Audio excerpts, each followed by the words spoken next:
Hello students, myself Nitin Singh from Chanakya college of education. आज की class में मैं डीएलएड फर्स्ट ईयर से टीचिंग ऑफ मैथमेटिक्स गणित का शिक्षण शास्त्र पेपर में यूनिट 4 में डिस्कशन करेंगे। प्रीवियस वीडियो में हम लोग मापन का अर्थ, मापन एवं आकलन इन सब बिंदुओं में देखे थे। मापन में आकलन एक बात सामने आया था हम लोगों में, आकलन। खैर, हम लोगों ने मापन के संदर्भ के साथ साथ गणित के क्षेत्र में भी आकलन के उपयोगिता, महत्व को हम लोगों ने समझा था। खैर, जीवन के प्रत्येक क्षेत्र में आकलन इम्पॉर्टेंट है। आकलन का मतलब अनुमान लगाना, गेस करना। गणितीय भाषा में कह सकते थे किसी भी प्रश्नों को देखकर उसके आंसर की पुष्टि करना, उसके आंसर का अनुमान लगाना। इससे क्या होगा, होने वाली गलती को से हम बच सकते हैं। खैर छोड़िए, इन सब तमाम बातों को हम लोगों ने पिछले वीडियो में देख चुके हैं। आज हम उसी कड़ी में आगे बढ़ते हैं और देखते हैं मापन, मानक एवं अमानक इकाइयाँ। मानक एवं अमानक इकाइयाँ, इसमें हम पहले अमानक इकाइयों के बारे में देखेंगे। खैर, पहले हम ये मानक एवं अमानक इकाइयों को समझते हैं। इसका रफली आइडिया हम लेते हैं। मानक इकाइयाँ स्टैंडर्डाइजेशन यूनिट एंड अनस्टैंडर्ड यूनिट। अमानक इकाइयाँ, मानक इकाइयों में ऐसी यूनिट्स, ऐसी मात्रक, ऐसे इकाई जिसमें पे समय, टाइम, प्लेस, स्थान और पर्सन का प्रभाव न पड़े। इसका मतलब ऐसी इकाइयाँ जिसको टाइम बदल दिया जाए, व्यक्ति बदल दिया जाए, स्थान बदल दिया जाए तो उसमें कोई परिवर्तन ना आए। लेकिन अमानक इकाइयाँ, अनस्टैंडर्ड यूनिट्स, इसमें ये परिवर्तित हो जाएगा, वेरिएबल हो जाएगा, फ्लेक्सिबल हो जाएगा। कैसे? यदि टाइम को बदल दिया जाए, प्लेस को बदल दिया जाए, पर्सन को बदल दिया जाए तो ये यूनिट चेंज हो जाएगा। इसका हम एक एग्जाम्पल देखते हैं। सबसे साधारण एग्जाम्पल हम लोग लेंथ के रूप में देखते हैं। लंबाई के इकाई जो हम लोग मानक लंबाई को मेजर करते हैं, metre, centimetre, millimetre, hectometre and so on, kilometre and so on, तमाम ये जो यूनिट्स हैं, metre, centimetre, kilometre and so on, इस यूनिट पे किसी व्यक्ति विशेष का प्रभाव नहीं पड़ेगा, किसी प्लेस का प्रभाव नहीं पड़ेगा, किसी टाइम का प्रभाव नहीं पड़ेगा। इसका मतलब यदि हम आज 1 मीटर स्केल से ये नाप दें कि ये 1.2 मीटर है, तो इसे चाहे हम आज नापें या 5 दिन बाद उसी आर्टिकल को नापें या 10 दिन पहले उसी आर्टिकल को नापें, 10 साल बाद उसी आर्टिकल को नापा जाए तो वही रहेगा। चाहे दूसरा पर्सन भी नापेगा तो वही रहेगा। चाहे शाम में मापा जाए या मॉर्निंग में नापा जाए तो इस पे समय का भी बाउंडिंग नहीं रहेगा। इट मीन्स व्यक्ति विशेष के परिवर्तन पे ये परिवर्तित नहीं होगा। ऐसी इकाई को मानक इकाइयाँ बोलेंगे। आइडिया है वो। अब लेंथ के में अमानक इकाइयाँ आती हैं। अमानक इकाइयाँ, इसका मतलब हम लेंथ, लंबाई को मापन करने के लिए किसका उपयोग कर सकते हैं? हाथ का। अपने हाथ से हम मेजर कर लेते हैं। हाथ में बीते का उपयोग कर सकते हैं। पैर के कदम का उपयोग कर सकते हैं। कदम ताल मिलाकर हम लंबाई माप सकते हैं, जैसा कि किसान अपने खेत में मेड़बंदी करते समय करता है, तमाम बातें। अब ये जो हाथ से हम लंबाई को माप रहे हैं, किसी भी हाथ के बीता से नाप रहे हैं, हाथ पैर के कदम से चल के माप रहे हैं, इससे भी मापन का काम हो रहा है, लेकिन ये इकाइयाँ अमानक हैं। इसका मतलब व्यक्ति बदल गया तो उसके हाथ की लंबाई घट बढ़ गई, उसका बीता छोटा हो गया, उसका कदम बदल गया। इसका मतलब पर्सन बदला तो यूनिट चेंज। प्लेस देखते हैं, हाँ, यदि वही दूसरा पर्सन किसी वस्तु को, आर्टिकल को यहाँ नापा, 2.5 हैंड्स आया, और वो आर्टिकल आया 3 हाथ आया, 3 बीता से नापा, वह पटना में नाप रहा है, वहाँ पे दूसरा व्यक्ति हो गया, दूसरी आर्टिकल हो गया, तो पूरा चेंज हो गया। इसका मतलब कि यूनिट में 5.6 या 5.8, 4.6 हाथ आया, कदम बीता आया। इसका मतलब कि यूनिट में परिवर्तन हो गया। इसकी मतलब ऐसी ये इकाइयाँ किसी पे डिपेंडेंट रहती हैं। समय बदल दिया जाए, व्यक्ति बदल दिया जाए, पर्सन प्लेस बदल दिया जाए, तो ये बदलते रहते हैं। खैर, अब मानक इकाइयों को हम समझते हैं। जैसा कि हमेशा हम हमेशा मापन की मानक इकाइयों का ही प्रयोग नहीं करते। मानक इकाइयों का उपयोग करना इस बातों पर निर्भर है कि उस कार्य विशेष में कितनी सटीकता की ज़रूरत है।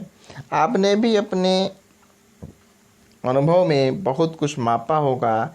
जैसे बच्चे खेल खेल में कदम या पैर से नाप कर घर बनाते हैं। किसान अपने खेतों में प्रायः कदम, बीता, पैर, हाथ से नाप कर क्या बनाते हैं, मेड़बंदी करते हैं। या तो बच्चे गैर मानक इकाइयों का उपयोग करते हैं मगर उन्हें पता नहीं होता ऐसा कर रहे होते हैं। इस प्रकार से उसका उपयोग मापन में करते रहते हैं, लेकिन उनको इस बात का आइडिया नहीं रहता कि ये मानक इकाइयाँ हैं, अमानक इकाइयाँ हैं, जो एक्चुअली अमानक इकाइयाँ होती हैं, तथा उनके सामने वास्तविक जीवन के विभिन्न स्थिति रख सकते हैं जहाँ पर मापन की ज़रूरत पड़े। अच्छा, मापन की ज़रूरत कहाँ कहाँ पड़े, इसके लिए इस तरीक़ों का उपयोग कर सकते हैं कि मापन को किस किस तरीक़ों से जानते हैं, किसके नामों से जानते हैं। विद्यार्थी अपने मापन में किन किस शब्दावली का उपयोग कर रहा है। इस प्रकार से मापन के अन्य भागों को, अन्य रूपों को हम विद्यार्थियों के सामने प्रस्तुत कर सकते हैं। अगर हम बच्चों से पूछें कि एक रस्सी कपड़े सुखाने के लिए छत पर तानी गई थी, किंतु अब वह इतनी कमज़ोर होकर टूट सकती है, अगर इस पुरानी रस्सी की जगह नई रस्सी लानी हो तो क्या करेंगे? बच्चे क्या क्या उत्तर दे सकते हैं? मैं पुरानी रस्सी के बराबर नई रस्सी माप लूँगा। मैं अपने बीते से रस्सी के नाप कर उतनी ही बीते की नई रस्सी लाऊंगा। मापने के तरीके हो रहे हैं। उसके बाद बच्चा क्या सोच सकता है कि मैं धागे की पुरानी रस्सी माप कर नई रस्सी लाऊंगा। धागे से पुरानी रस्सी को हम माप लेंगे, उसके बाद उसी धागे से माप करके दूसरी रस्सी लाएंगे। ये भी मानक की इकाइयाँ हैं। मैं एक छड़ी और डंडे से पुरानी रस्सी को माप कर प्राप्त डंडे की संख्या को पता करूंगा और उसी के माप के बराबर की माप के रस्सी लाऊंगा। इस प्रकार से आप उसका मापन करेगा बच्चा। उसके बाद मैं पुरानी रस्सी को हाथ से या कदम से नाप कर उतने ही हाथ या कदम के बराबर नई रस्सी लाऊंगा। ये सब मापन के विधियाँ हुई, तरीके हुए। इसका उपयोग बच्चा कर सकता है। इसका मतलब कि उसमें ये सोचने की क्षमताएं जागृत हैं। लेकिन इन उत्तरों से यह भी पता चलता है कि बच्चे मापन के लिए कई तरह की इकाइयों का प्रयोग करते हैं, फिर भी उन्हें विभिन्न भौतिक इकाइयों का उपयोग करने के अभ्यास की ज़रूरत है। इन सब का तो उपयोग करते हैं जो अमानक इकाइयाँ हैं, लेकिन इसके अलावा भी जो मानक इकाइयाँ हैं, भौतिक इकाइयाँ हैं, इसका भी उनका उपयोग करना चाहिए, जिससे कि वह सही माप कर सकें। सही मापन के लिए उनको मानक इकाइयों का भी प्रयोग करना पड़ेगा।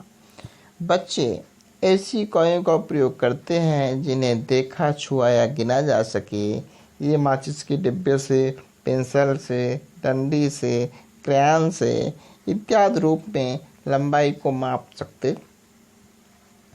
किसान धूप में उससे बने परछाई से समय का अंदाज़ा लगा लेता है। थोड़ी देर बाद 6 बज जाएंगे, घर जाने का समय हो जाएगा, वो भी उसके शैडो से जान लेता है। कपड़े सुखाने के लिए छत के एक कोने से दूसरे कोने तक कितनी लंबी रस्सी चाहिए, जो घर की महिलाएं गृहिणी होती हैं, ये अनुमान लगाकर दुकानदार के से रस्सी खरीदती हैं। वो मापती नहीं, वो अनुमान लगा लेती हैं। यही है अनुमान मापन का। और चूँकि मापन में अक्सर अनुमान लगाना होता है, अर्थात इस क्षमता से बेहतर करने पर मापन का अभिप्राय अनुमान करने के अवसर देना चाहिए। सबसे बढ़िया यही है कि मापन को कंसेप्ट प्रत्यक्ष समझ बनाने के लिए बच्चों के अनुमान लगाने के अवसर देने चाहिए। क्या क्या संभावनाएं बन सकती हैं, यदि ऐसा करते हैं तो मापन के तमाम गतिविधियों को बच्चे को हम समझा सकते हैं, बता सकते हैं। मेज को ढकने के लिए कितनी माचिस की डिब्बी चाहिए, अनुमान लगाइए। एक बाल्टी में कितने गिलास पानी भर सकते हैं, अनुमान लगाइए। आपके मकान की ऊंचाइयां कितनी हैं, बिना नापे हुए अनुमान लगाइए। पोस्ट कार्ड की लंबाई कितनी है। कक्षा में जो श्यामपट्ट है ढकने के लिए कितनी कापियों की ज़रूरत होगी। इस प्रकार से आप गतिविधि करा सकते हैं। ये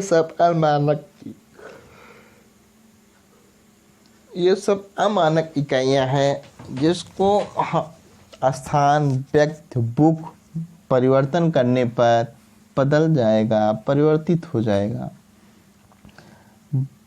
बच्चों के विभिन्न भौतिक इकाइयाँ जैसे डंडा, माचिस की डिब्बी, पेंसिल, गिल्ली इत्यादि की सहायता से हम वर्ग कक्ष के मेज, श्यामपट्ट आदि बेंच की माप करा सकते हैं। आप भी दैनिक जीवन से जुड़ी वस्तुओं को भी मापन के रूप में इस्तेमाल कर सकते हैं। वो वस्तुएं अपनी उंगली से होगा, बीता से होगा, हाथ होगा, कदम होगा, पाँव होगा, बाँह होगा। इन सब तमाम चीज़ों से अमानक इकाइयों के रूप में भी आप कर सकते हैं। ये देखिए, हाथ से का उपयोग किया गया, उंगली का उपयोग किया गया, पैर लगा करके, कदम से चल करके, बीता से माप करके, तमाम बातें ये अमानक इकाइयों के रूप में किया गया। गहराई मापने में भी अमानक इकाइयों का इस्तेमाल कर सकते हैं। घुटने का तक गहरा, टखने तक, कमर तक गहरा, गले तक, सिर के ऊपर इत्यादि मानक के रूप में आप गहराई में भी अमानक इकाइयों का उपयोग दैनिक जीवन में करते हैं। मात्रा में भी हम आयतन के रूप में भी अमानक इकाइयों का इस्तेमाल करते हैं। कहते हैं चुटकी भर, मुट्ठी भर, हथेली भर। ये सब क्या है? अमानक इकाइयाँ हैं। चूँकि ये जो भौतिक इकाइयाँ माप लेने वाले व्यक्ति पर निर्भर करता है। इसका मतलब व्यक्ति बदल दिया जाए तो पैमाना बदल जाएगा। अर्थात अगर व्यक्ति द्वारा उपयोग किए गए डंडे, गिल्ली, पेंसिल, बीता, कदम, हाथ आदि की माप अलग अलग हो सकती है। अर्थात चीज़ों के माध्यम से हम बच्चों में अमानक इकाइयों की अवधारणाओं को स्पष्ट कर सकते हैं, सुरक्षित कर सकते हैं। आइडिया आया?